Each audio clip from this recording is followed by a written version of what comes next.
berkata, ya Allah ampuni aku. Mereka minta ampunan, Allah ampuni dosa mereka. Mereka minta taubat, aku terima taubatnya. Mereka minta hajat, aku kabulkan hajatnya. Karena mereka tamuku, apapun yang mereka minta akan aku beri, kata Allah subhanahu wa ta'ala. Jadi kamu jadi tamunya Allah, bersihkan kau punya hati, bersihkan kau punya niat. Nafkah rezeki yang kamu bawa harus nafkah yang halal, harus rezeki yang halal. Jangan dari nafkah yang haram. Ada dua kelompok kelak ketika mereka pergi haji. Kelompok pertama ketika mereka bertalbiyah, labbaik Allahumma labbaik, labbaik Allah syarika laka labbaik.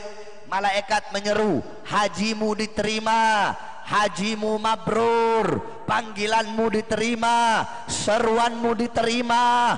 Kenapa? Karena rizkimu halal, nafkahmu halal, bekalmu halal, niatmu bagus, niatmu baik. Tidak kamu keluar dari tanah ini kecuali dapat rahmat dari Allah.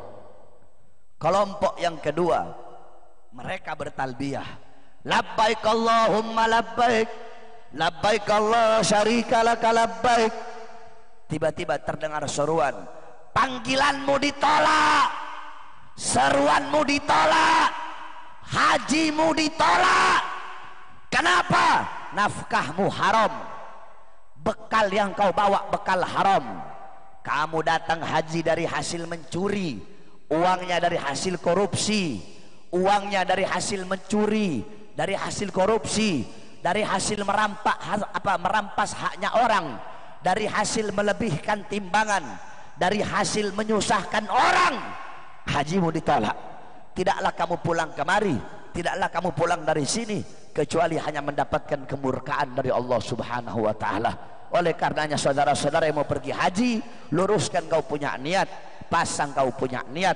Kamu punya uang, mampu untuk pergi haji, cepat-cepat berangkat haji. Dalam hadis qudsi, apa kata Allah? Seorang hamba, aku berikan dia keluasan tenaga. Dia punya tenaga, mampu, kuat, sehat. Aku beri dia juga keluasan harta, punya uang, punya nafkah, punya belanja, cukup dia untuk pergi haji. 5 tahun berlalu dalam kecukupan jasad, 5 tahun berlalu dalam kecukupan harta, tapi dia tidak kembali kepadaku. Maksudnya 5 tahun berlalu dalam keberadaan harta, 5 tahun berlalu kamu banyak uang, selama 5 tahun mampu pergi haji tapi nggak pergi. Apa kata Allah? Maka kamu tidak akan mendapatkan rahmatku. Yakni apa? Kamu akan mendapat murka Allah subhanahu wa ta'ala. Nah, adapun bagi kalian yang belum mampu, yang belum mampu jasad, yang belum mampu uang harta untuk pergi haji, niatkan dari sekarang. Ya Allah, saya niat kalau saya punya uang saya mau pergi haji. Ya Allah, saya niat kalau saya ada keluasan harta saya ingin menjadi tamumu pergi haji. Tiba-tiba kamu mati dalam niat tersebut, kamu mendapatkan pahala haji walaupun kamu tidak haji. Berapa banyak orang-orang mendapatkan pahala haji mabrur padahal mereka tidak haji. Contoh, Al-Imam Abdullah ibn Mubarak, beliau mendengar malaikat sedang bercakap-cakap. Ini malaikat lagi ngobrol. Kata malaikat, tahun ini ada 600.000 orang yang pergi haji. Tahun ini 600.000 orang pergi haji, tapi yang diterima cuma satu, namanya Ali Al-Muwaffaq. Cuma dia yang hajinya diterima. Dia adalah seorang penjahit tukang sol sepatu. Abdullah ibn Mubarak heran, 600.000 orang pergi haji tapi cuma satu yang hajinya mabrur. Dicari, orangnya ada di Damaskus. Ketika Imam Abdullah bin Mubarak sampai ke Damaskus, dicari seorang penjahit sepatu yang namanya Ali Al-Muwaffaq. Tiba-tiba beliau ketemu. Kamu Ali Al-Muwaffaq? Iya, saya Ali Al-Muwaffaq. Tolong cerita kepadaku, kenapa kok haji kamu diterima? Loh, saya nggak pergi haji, kata beliau. Terus coba ceritain amal apa yang kamu lakukan. Beliau cerita, oh kemarin saya punya istri lagi ngidam. Ngidam apa? Perempuan kan kalau ngidam aneh-aneh. Saya punya istri ngidam daging milik tetangga sebelah yang sedang dipanggang. Saya mau cari daging lain, dia nggak mau. Maunya daging tetangga yang ada di sebelah yang lagi dipanggang. Emang kalau orang ngidam itu aneh-aneh. Sama kayak saya punya istri. Istri saya ngidamnya apa aneh. Saya tanya, kamu ngidam apa? Saya ngidam, saya pengennya Kak Bahar nikah lagi.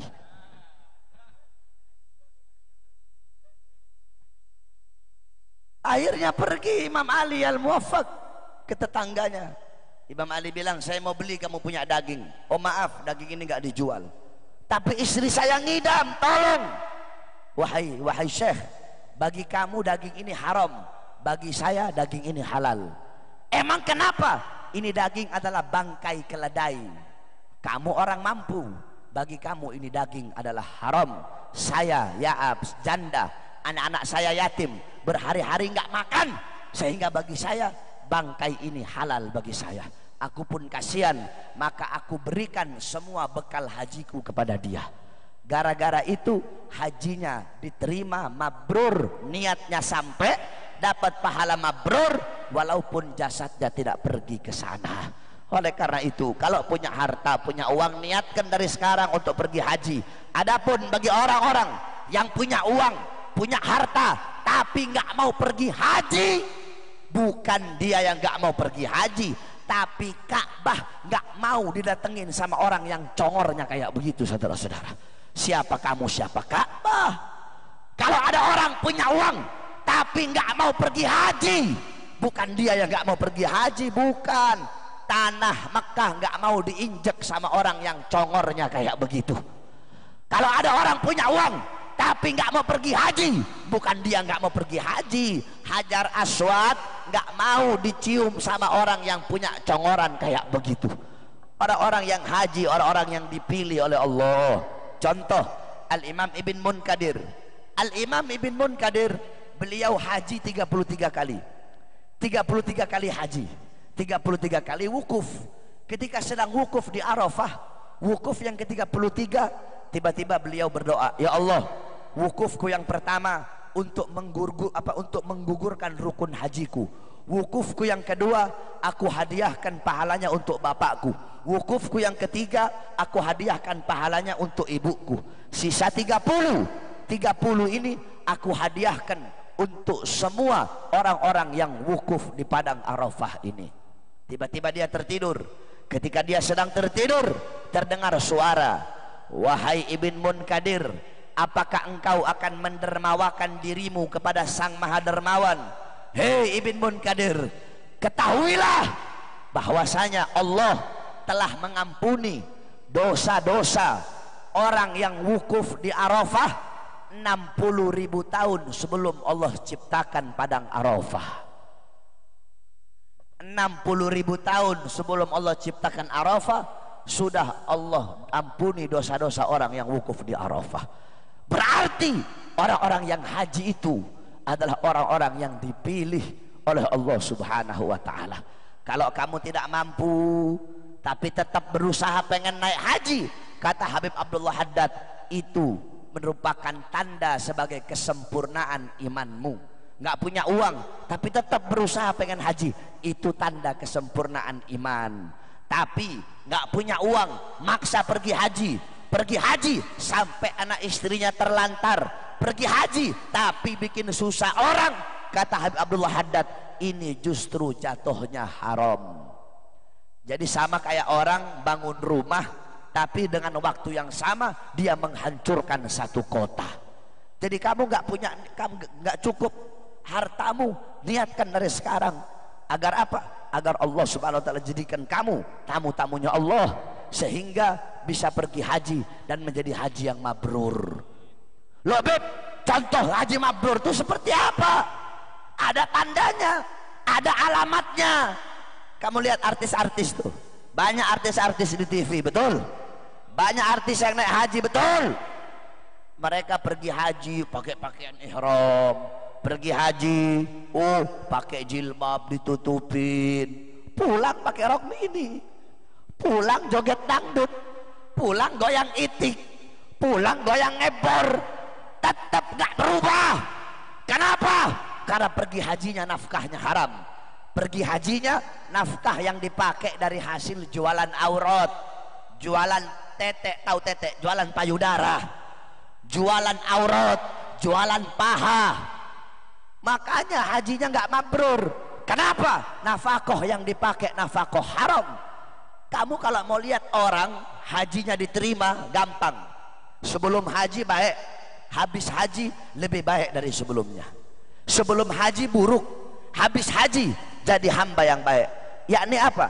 Bertambah ketaatannya, al barokah, berkah. Nih banyak orang Banjar, orang Madura suka ngomong berkah. Dikit-dikit beb minta berkahnya, beb minta berkahnya. Berkah itu apa? Hah? Berkah itu bukan bertambah harta, bukan bertambah pangkat, bukan bertambah umur, bukan bertambah jabatan. Al barokah tuzidukum fit ta'ah. Barokah bertambahnya ketaatan, kepatuhan, ketundukan kepada Allah Subhanahu wa taala. Jadi kalau sebelum haji buruk, habis haji baik, bertambah kebaikannya, berarti hajinya diterima oleh Allah Subhanahu wa taala.